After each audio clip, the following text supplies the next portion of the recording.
አሁን የምንመለከተው ምዕራፍ 4 ያለ እኩልነት አረፍተ ነገሮች ነው። ወደረኝነት ነው። ከዚህ ምዕራፍ በኋላ ተማሪዎች የሚከተሉትን ማከናወን ይችላሉ። የመጀመሪያው መስመራዊ የእኩልነት አረፍተ ነገሮችን መፍታት ነው። ሁለተኛው መሰረታዊ ያለ እኩልነት አረፍተ ነገሮችን በመተካት ዘዴ መፍታት ነው። ሶስተኛው መሰረታዊ ያለ እኩልነት አረፍተ ነገሮችን በአንድ ሂደት አሰራር መፍታት ነው። አራተኛው በምድብና በርቱዕ ወደረኝነት መካከል ያለው ልዩነት መረዳት። አምስተኛው ርቱዕና የርቱዕ ወደረኝነት መለየትና ችግሮችን ለመፍታት መጠቀም። የመጨረሻው ከዚህ ምዕራፍ በኋላ ማድረግ የሚችሉት ያለ እኩልነት አረፍተ ነገሮችን ለወደረኝነት በዕለት ተዕለት ህይወት ውስጥ በመተግበር የተለያዩ ጥያቄዎችን መስራት ነው። የመጀመሪያው 4.1 መሰረታዊ የእኩልነት አረፍተ ነገሮች ክለሳ ይሆናል። በማስታወሻችን እንደምንረዳው አንድ መሰረታዊ የእኩልነት አረፍተ ነገር መፍትሄ በምንፈልግበት ጊዜ የሚከተሉትን ነጥቦች መመልከት ይኖርብናል። የመጀመሪያው የሚሆነው አንድን የእኩልነት አረፍተ ነገር ወስደን በሁለቱም ጎኖች ተመሳሳይ ቁጥር ብንደምር ወይም ብንቀንስ እኩልነቱን አይለውጠውም። ይህንን በኋላ የበለጠ በምሳሌ ስናየው ግልጽ ይሆናል። ሁለተኛው የእኩልነት አረፍተ ነገሩን የእኩልነት ሁለቱም ጎኖች ከዜሮ በተለዩ ተመሳሳይ ቁጥሮች ብናባዛ የእኩልነቱን አይለውጠውም። የእኩልነቱ ሁለት ጎኖች ከዜሮ በተለዩ ተመሳሳይ ቁጥሮች ብናካፍል እኩልነቱን አይለውጠውም። የመጨረሻው ማስታወሻችን የሚሆነው በመስመራዊ የእኩልነት አረፍተ ነገር ለምሳሌ ቀ ሲደመር 100 እኩል ይሆናል 200 ውስጥ ቀ ተለዋዋጭ ነው። ይህም ያልታወቀ ቁጥር ነው ይወክልልናል። ይህም በመሰረታዊ የእኩልነት አረፍተ ነገር እውነት የሚያደርግልን ተለዋዋጭ ዋጋ 100 ነው ማለት ነው። ስለዚህ በምሳሌ እንየው። እነዚህ ሶስት ምሳሌዎች የተለያዩ ህጎችን በውስጣቸው የያዙ ናቸው። ለምሳሌ የመጀመሪያው 45 ሲደመር ሸ እኩል ይሆናል 140 ይሆናል። ይሄኛው የመጀመሪያው ማስታወሻችንን የሚገልጽልን ነው። በኋላ ላይ እናየዋለን። ሁለተኛው 2000 እኩል ይሆናል 156 ነው። ሶስተኛው ደግሞ 67 ሲቀነስ ሸ እኩል ይሆናል 200 የሚለው ነው። ወደ መፍትሄዎቹ ስንሄድ የመጀመሪያው የሚያሳየን ሀ 45 ሲደመር ሸ እኩል ይሆናል 140 ነው። ሸ እንዳየነው ማስታወሻችን የተለዋዋጭን ዋጋ ይገልጽልናል። ስለዚህ የሸን ዋጋ ለማግኘት የእኩልነት አረፍተ ነገሩ በሁለቱም ጎን 45 እንቀንሳለን። ይህ ደግሞ የመጀመሪያው ማስታወሻችንን የሚገልጽ ነው። በመጀመሪያው ከእኩል ይሆናል በፊት ያለውን 45 እንቀንሳለን፣ ከእኩል ይሆናል በኋላ ያለውን 45 እንቀንሳለን። ይህ ምን ያሳየናል? 45 ሲቀነስ 45 ዜሮ ይሆናል። ስለዚህ ማንኛውም ቁጥር ሲደመር ዜሮ ራሱ ቁጥሩ ነው። ስለዚህ ሸ ይቀራል። በሁለተኛው ከእኩልነት አረፍተ ነገር በኋላ ያለው ደግሞ 140 ሲቀነስ 45 ነው። እሱ ደግሞ 95። ስለዚህ የሸ ዋጋ ወይም የተለዋዋጩ ዋጋችን 95 ነው ማለት ነው። ስለዚህ የተሰጠንን የእኩልነት መፍትሄ እውነት የሚያደርግልን ዋጋ 45 ይሆናል ማለት ነው። ሁለተኛ ምሳሌያችን ደግሞ 2000 እኩል ይሆናል 256 ነው። ስለዚህ እዚህ ጋርም ተለዋዋጫችን ሸ ነው። የሸን ዋጋ ነው የምንፈልገው ማለት ነው። ይህ አረፍተ ነገሩን እኩል የሚያደርግልን በሸ ዋጋ ገብቶ በሸ ቦታ ገብቶ የሚከተለው የተሰጠን አረፍተ ነገር እውነተኛ የሚያደርግልን ማለት ነው። ስለዚህ በሁለቱም በኩል ይህ ደግሞ ከላይ የነበረው መደመር ስለሆነ መቀነስ ተጠቀምን። እዚህ ጋር ደግሞ ማባዛት ስለነበረ ማካፈል እንጠቀማለን። ስለዚህ በሁለቱም በኩል በአረፍተ ነገሩን በሁለት እናካፍላለን። ስለዚህ 2000 ሲካፈል ለ2 ሸ ብቻውን ይቀርልናል። 256 ሲካፈል ለ2 ደግሞ 128 ይሰጠናል። ስለዚህ የሸ ዋጋ 128 ነው ማለት ነው። 128 ዋጋችንን በሸ ቦታ ብንተካው 256 ይሰጠናል። ይህ ማለት ደግሞ ትክክለኛውን እውነተኛውን ዋጋ ሰጠን ማለት ነው። ሶስተኛው ደግሞ ከመጀመሪያው ጋር ተመሳሳይ ነው። ሸ ሲቀነስ 67 እኩል ነው 200 ነው። ስለዚህ የሸን ዋጋ ለማግኘት ምንድነው የምናደርገው? መቀነስ ስለሆነ እዚህ ጋር እንደምራለን ማለት ነው። እንደምራለን በሁለቱም በኩል ማለት ነው። ስለዚህ የምንደምረው ቁጥር ደግሞ 67 ነው። ስለዚህ ሸ ሲቀነስ 67 ሲደመር 67 እናደርጋለን። የመጀመሪያው። ሁለተኛው ላይ ደግሞ 200 ሲቀነስ 200 ሲደመር 67 እናደርጋለን። ስለዚህ 67 ሲቀነስ ሲደመር ሸ ሲቀነስ 67 ሲደመር 67 67 በ67 ይጣፋልናል። ስለዚህ ሸ ብቻውን ይቀራል። በሁለተኛው በኩል ደግሞ ያለው 200 ሲቀነስ 67 ሲደመር 67 267 ይቀራል። ስለዚህ የሸ ዋጋ 267 ይሆናል ማለት ነው። አረፍተ ነገሩ ላይ ተክተን ብንሞክረው 267 ሲቀነስ 67 እኩል ይሆናል 200 ይሰጠናል። ይህ ማለት ደግሞ ትክክለኛው ዋጋችን አገኘን ማለት ነው። ከዚህ በመቀጠል የምናየው ደግሞ 4.2 ላይ መስመራዊ ያለ እኩልነት አረፍተ ነገሮችን በመተካት መፍታት ነው። ይህ ከመጀመሪያው የሚለየው መጀመሪያ ላይ በእኩልነት አረፍተ ነገር ስንሰራ እኩል ይሆናል እያልን ነበር የጠቀምነው። ስለዚህ እኩል ይሆናል ከሚለው ውጭ ያሉት መገለጫዎች እንዳለ ያለ እኩልነት አረፍተ ነገርን ይገልጹልናል። እነዚህም ይበልጣል፣ ያንሳል፣ ይበልጣል ወይም እኩል ይሆናል፣ ያንሳል ወይም እኩል ይሆናል ወይም ደግሞ እኩል አይሆንም። እነዚህ አምስቱ ያለ እኩልነት አረፍተ ነገሮችን ይገልጹልናል። ስለዚህ ከማስታወሻው ስንነሳ መስመራዊ ያለ እኩልነት የሚባለው ከሚከተሉት በአንዱ መልክ የተገለጸ ነው።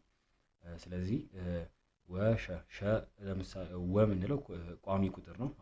ከአንድ እስከ ማንኛውም ቁጥር መጠቀም እንችላለን ከዜሮ ውጪ።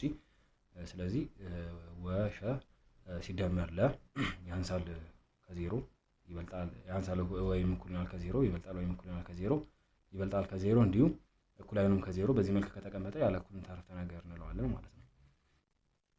ስለዚህ እንደመጀመሪያው በምሳሌ ለማየት ያህል ከሚከተሉት ቁጥሮች ውስጥ ቀ ሲቀነስ 6 ያንሳል ከ10 ይለናል።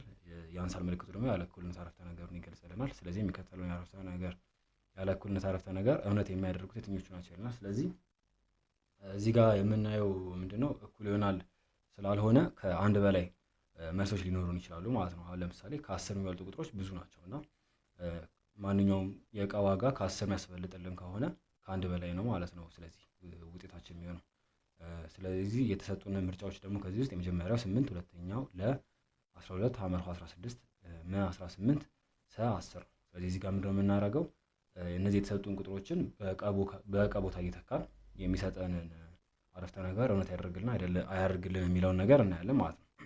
ስለዚህ የመጀመሪያው የተሰጠን ሀ ላይ 18 ነው፣ የእቃ ዋጋ 18 ነው ተብለናል። ስለዚህ 8ን በእቃ ቦታ ስንተካ 8 ሲቀነስ 6 ይሆናል። 8 ሲቀነስ 6 ደግሞ 2 ነው። 2 ያንሳል ከ10 እውነት ነው፣ ከ10 ያነሰ ቁጥር ስለሆነ ስለዚህ የሀ ያለ እኩልነት አረፍተ ነገር ነው ያደርግልናል ማለት ነው። ሁለተኛው ቀ እኩል ይሆናል 12 ነው። በተመሳሳይ በእቃ ቦታ ስንተካ 12 ሲቀነስ 6 6 ይሰጠናል። 6 ያንሳል ከ10 እውነት ነው። ስለዚህ የለም አረፍተ ነገራችንን እኩል ያደርግልናል ማለት ነው። ሶስተኛው 16 ነው። 16 ሲቀነስ 6 10 ነው።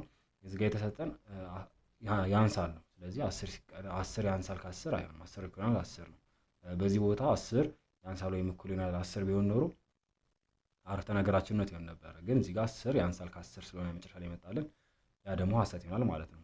የመ ደግሞ 18 ነው። 18 ሲቀነስ 6 12 ይሰጠናል። 12 ያንሳል ከ10 ደግሞ ሐሰት ነው። ምክንያቱም 12 ከ10 የበለጠ ቁጥር ስለሆነ። የመጨረሻው ደግሞ ሰ 10 ነው። 10 ሲቀነስ 6 4 ይሰጠናል። 4 ደግሞ ከ10 የሚያንስ ቁጥር ነው። ስለዚህ 8 12 እና 10 የተሰጠውን ያለ እኩልነት አረፍተ ነገር እውነት ያደርጉልናል ማለት ነው። ስለዚህ ምረጡ ብንባል እነዚህ ሶስት ቁጥሮች እንመርጣለን። መጽሐፍ ላይ ካለው ምሳሌ ለማየት ያህል የሚከተሉትን ያለ እኩልነት አረፍተ ነገሮች በመተካት ከፈለጋችሁ በኋላ መፍትሄውን በቁጥር ጨረር ላይ አስቀምጡ። የቁጥር ጨረር የምንለው እንግዲህ ከዜሮ ተነስተን የምንሄደው ነው፣ ወደ ቀኝ ነው የሚሄደው። ስለዚህ 0 1 2 እያለን እየጻፍን የምንሄደው ማለት ነው። ስለዚህ መፍትሄያችንን ስናስቀምጥ ከየትኛው ይነሳል የሚለው አሁን ለምሳሌ የመጀመሪያው ኤግዛምፕል ምሳሌያችን ላይ ይበልጣል ከ10 ነው። ስለዚህ ስንነሳ ከ10 ያንሳል ከ10 ነው። ስለዚህ ስንነሳ ከ10 ጀምረን ነው ማለት ነው መነሻችን የሚሆነው። እነዚህ ምሳሌዎችን እኔ የመጀመሪያ ምሳሌያችን ሸ ያንሳል ወይም እኩል ይሆናል ከ4 ይለናል። ስለዚህ ወደ መፍትሄው ስንሄድ እየተካን እንሄዳለን ማለት ነው። ስለዚህ ስንተካ እንግዲህ በራሳችን ገምተን ይሄኛው ብናረገው ምን ይሰጠናል፣ ይሄኛው ብናረገው ምን ይሰጠናል እያለ ነው። ስለዚህ መጀመሪያ ላይ ምን ወስዷል? ሸ እኩል ይሆናል 5 ወስዷል። ስለዚህ 5 ያንሳል ወይም እኩል ይሆናል ሐሰት ነው፣ ምክንያቱም 5 ከ4 ስለሚበልጥ ማለት ነው። ሁለተኛው ደግሞ ሸ እኩል ይሆናል 3 ነው። እንደዚህ እሱ ደግሞ 3 ያንሳል ከ4 እውነት ነው። ሶስተኛው 1 ነው፣ እንደዚህ እውነት ነው። ስለዚህ ቀጣዮችን እንደመተካት እንችላለን። ከ0 ጀምሮ እስከ 5 ተጠቅሟል እዚህ ጋር። ስለዚህ ሸ 4ን ሸ 2ን ሸ 0 እያደረገ ተጠቅሟል። ስለዚህ ሐሰት የሚያደርግብን እዚህ ጋር እስከ ከ5 በላይ የሆኑ ቁጥሮች ናቸው ማለት ነው። ስለዚህ መፍትሄያችን ምን ይሆናል? ከ0 እስከ 5 ያሉ ቁጥሮች በቁጥር ጨረራችን ላይ እንጽፋለን ማለት ነው። ስለዚህ እንደምናየው በቀይ ከላይ ያሰመረው ከ0 ጀምሮ 0 1 2 3 እስከ 4 ድረስ ጻፈና በላይ በመስመር አድርጎ ከ0 እስከ 4 ያሉትን አጠቃልሎልናል ማለት። ስለዚህ እነዚህ አረፍተ ነገራችንን እውነት የሚያደርጉልን ናቸው፣ የተካን የሰራ ናቸው ማለት ነው። ሁለተኛው ምሳሌያችን ደግሞ ቀ ሲደመር 8 ይበልጣል ወይም እኩል ይሆናል ከ10 ነው። ስለዚህ እዚህ ጋር ማስተዋል ያለብን ደግሞ ይበልጣል ወይም እኩል ይሆናል። ስለዚህ አሁን እዚህ ጋር እንደ መጀመሪያው እየተካን እንዳለ ማለት ነው። ከ0 ጀምሮ እስከ 4 ያሉትን ቁጥሮች ተክቷል። ስለዚህ አሁን 0 ስንተካ 0 ሲደመር 8 ራሱ ይሆናል፣ ይበልጣል ወይ እኩል ይሆናል ከ10 ሐሰት ነው። አንድ እንደምተካ እንደዛው ሐሰት ይሆናል። ግን ከሁለት ጀምሮ ያሉትን ቁጥሮች ብንተካ ሁለትን ለምሳሌ ብንተካ 2 ሲደመር 8 10 ይሆናል፣ እኩል ይሆናል ወይም ይበልጣል ስለሆነ እውነት ያደርግልናል። ስለዚህ ከሁለት ጀምሮ ያሉትን ቁጥሮች ስንተካ እውነት ያደርግልናል ማለት ነው። ስለዚህ በቁጥር ጨረር ላይ ስናስቀምጠው ከሁለት ጀምሮ ያሉት ቁጥሮች ናቸው ማለት ነው መፍትሄ የሚሆኑት እውነት የሚያደርጉልን አረፍተ ነገራችንን። ለዛ ነው በመጽሐፋችን ላይ ከሁለት ጀምሮ ያሉትን ያሉትን ቁጥሮች ያሳየው። ሶስተኛው ሐሳብ የምናየው ደግሞ መስመራዊ ያለ እኩልነት አረፍተ ነገሮችን በአንድ ሂደት አሰራር መፍታት ነው። ስለዚህ ማስታወሻችንን ስናይ አንድ እዚህ ማስተዋል ያለብን ነገሮች ምንድናቸው? አንድን ያለ እኩልነት አረፍተ ነገር ትክክል ሊያደርገው የሚችለው በተለዋዋጭ ቦታ ተተክቶ አረፍተ ነገሩ የሚያደርግ ቁጥር ብቻ ነው። ስለዚህ እስካሁን ባየናቸው ምሳሌ መሰረት የዕቃ ዋጋ፣ የሸ ዋጋ እያለ የምንሰራቸው የምናገኛቸው ቁጥሮች የተሰጠን አረፍተ ነገር እውነት የሚያደርጉልን ቁጥሮች ናቸው ማለት ነው። ሁለተኛው በተለዋዋጭ ቦታ የተተኩ አረፍተ ነገሩን የሚያደርጉ ቁጥሮች በሙሉ የአረፍተ ነገሩ መፍትሄ ይባላሉ። ስለዚህ አሁን እስካሁን የፈለግናቸው መፍትሄ እያልን የሰራናቸው የአረፍተ ነገሩ መፍትሄ ይባላሉ ማለት ነው። ሶስተኛው ማስተዋል ያለብን የአንድን ያለ እኩልነት አረፍተ ነገር መፍትሄዎችን ለመምረጥ የምንችልበት መፍትሄ ስብስብ የተለዋዋጮች የመስሪያ ክልል ይባላል ማለት ነው። ስለዚህ አሁን አንድ መፍትሄ ከፈለግን በኋላ ከዚህ እስከዚህ ካልን እዛ መሀል ላይ ያሉት ቁጥሮች ብቻ ናቸው ማለት ነው መፍትሄዎቻችን። ያ ደግሞ ከዚህ እስከዚህ ብለን የገለጽነው ደግሞ የመስሪያ ክልል ይባላል ማለት ነው። በምሳሌ ለማየት ያህል የሚከተሉትን ያለ እኩልነት አረፍተ ነገሮች ከፈታችሁ በኋላ በቁጥር ጨረር ላይ አመልክቱ ይላል። የመጀመሪያው ሸ ሲደመር 13 ያንሳል ወይም እኩል ይሆናል ከ34 ነው።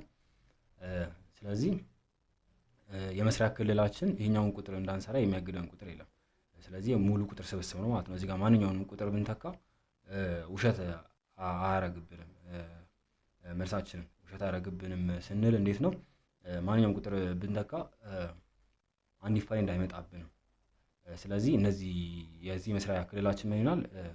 የሙሉ ቁጥር ስብስብ ይሆናል ማለት ነው። ከዜሮ ጀምሮ ያሉ ማንኛውም ቁጥሮችን በሸ ቦታ እየተካን መሞከር እንችላለን ማለት ነው። ሁለተኛው ለምሳሌ 400 ስለዚህ ሶስቱን ምሳሌዎች ብናያቸው ሁለተኛውን 400 ሲደመር መ ያንሳል ከ601 ይላል። ስለዚህ የመስሪያ ክልላችን ከዜሮ ከዜሮ ጀምሮ ያሉ ቁጥሮች ናቸው። እነዚህ ደግሞ የሙሉ ቁጥር ስብስብ የምንላቸው ማለት ነው። ሶስተኛውም በተመሳሳይ ሁኔታ የሙሉ ቁጥር ስብስብ ይሆናል። ለምሳሌ መፍትሄያቸውን ብናይ ሸ ሲደመር 13 ያንሳል ወይም እኩል ይሆናል ከ37 ይለናል። የመስሪያ ክልላችን ሙሉ ቁጥር ነው ተብለናል። ስለዚህ የተለዋዋጩን ዋጋ ለማግኘት ከሁሉም ጎን 13 እንቀንሳለን ማለት ነው። ስለዚህ ከሁለቱም ጎን 13 ስንቀንስ 13 ሲቀንስ 13 የመጀመሪያው 0 ይሆናል። ስለዚህ ሸ ሲደመር 13 ሸ ሲደመር 0 ራሱ 0 ይሆናል። ያንሳል ወይም እኩል ይሆናል ከዛ በኋላ 37 ሲቀነስ 13 ነው። ይሄን ደግሞ ስንቀንስ 24 ይሆናል። ስለዚህ ሸ ያንሳል ወይም እኩል ይሆናል 24 ይሆናል ማለት ነው። ስለዚህ ምንድነው ሸ ያንሳል ወይም እኩል 24 ማለት እዚህ ውስጥ ያሉት እንዳለ በሸ ቦታ መተካት ያለብን ቁጥሮች ከ24 ያነሱ ቁጥሮች ናቸው ማለት ነው። ከ24 ጀምረው ከዛ በታች እያነሱ ያሉ ቁጥሮች ናቸው ማለት ነው። ስለዚህ በጨረር ስናሳየው ከዜሮ ጀምረን እስከ 24 ያሉትን ቁጥሮች ያመለክትልናል ማለት ነው። ስለዚህ በጨረራችን ላይ እንደምናየው ከዜሮ ጀምረን እስከ 24 ያሉትን ጽፏል። ስለዚህ እነዚህ መፍትሄዎቻችን ይባላሉ ማለት ነው። የመስሪያ ክልላችን እንዳለ መጀመሪያ ማን ነው? የሙሉ ቁጥር ስብስብ ነው ማለት ነው።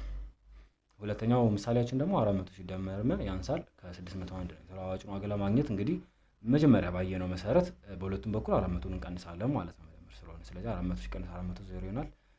በዛኛው በኩል ደግሞ 601 ሲቀነስ 400 ስናደርግ የመዋጋ መ ያንሳል ከ201 ይሆናል ማለት ነው። የእኩልነት አረፍተ ነገሮች ላይ ስንሰራ የመጀመሪያ ላይ ይሄኛው ያለ እኩልነት አረፍተ ነገር እያልን የሰራ ነው። ዛሬ ስንሰራ ምን ነበር? እኩል ይሆናል እያልን ነበር የሰራ ነው። ስለዚህ አሁን የእኩልነት አረፍተ ነገር ቢሆን ኖሮ መ እኩል ይሆናል 200 ይሆናል። ስለዚህ የመዋጋ 201 ብቻ ይሆናል ማለት ነው። እዚህ ጋር ግን መ ያንሳል ያለ እኩልነት አረፍተ ነገር ራሱ ስለምንጠቀም መ ያንሳል ከ201 ስለሆነ ስለዚህ ከ201 የሚያንሱ ቁጥሮች የሙሉ ቁጥር ስብስቦች ይሆናሉ ማለት ነው። እነዚህ ደግሞ እነማን ናቸው? ከዜሮ ጀምሮ 0 1 2 እያልን 200 ድረስ ምክንያቱም 201 አይቻልም ያንሳል ስለሆነ 200 ድረስ ከ200 የሚያንስ የመጀመሪያ ቁጥር ደግሞ 200 ስለሆነ ከ0 እስከ 200 ያሉት ቁጥሮች መፍትሄ ይሆናሉ ማለት ነው። ስለዚህ ጨረር ቁጥራችንን በፈለግነው ክፍተት አሁን ለምሳሌ እዚህ ጋር በ20 እያደረገን የሰራው ከ0 20 40 60 01ም ያህል መጻፍ እንችላለን አድርገን እስከ 200 ድረስ ያሉት ቁጥሮች መፍትሄ ይሆናሉ ማለት ነው ለዚህ እኩል ያልሆነ አረፍተ ነገር። ሶስተኛው ደግሞ ሸ ሲደመር 70 ያንሳል ወይም እኩል ይሆናል ከ110 ይሆናል። በተመሳሳይ መንገድ ነው የምንሰራው።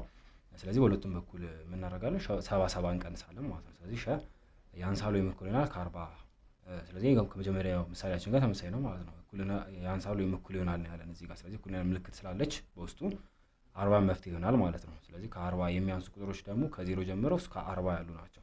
ስለዚህ በጨረር ቁጥራችን ላይ ስናስቀምጥ ከ0 እስከ 40 ያለውን እናስቀምጣለን ማለት ነው።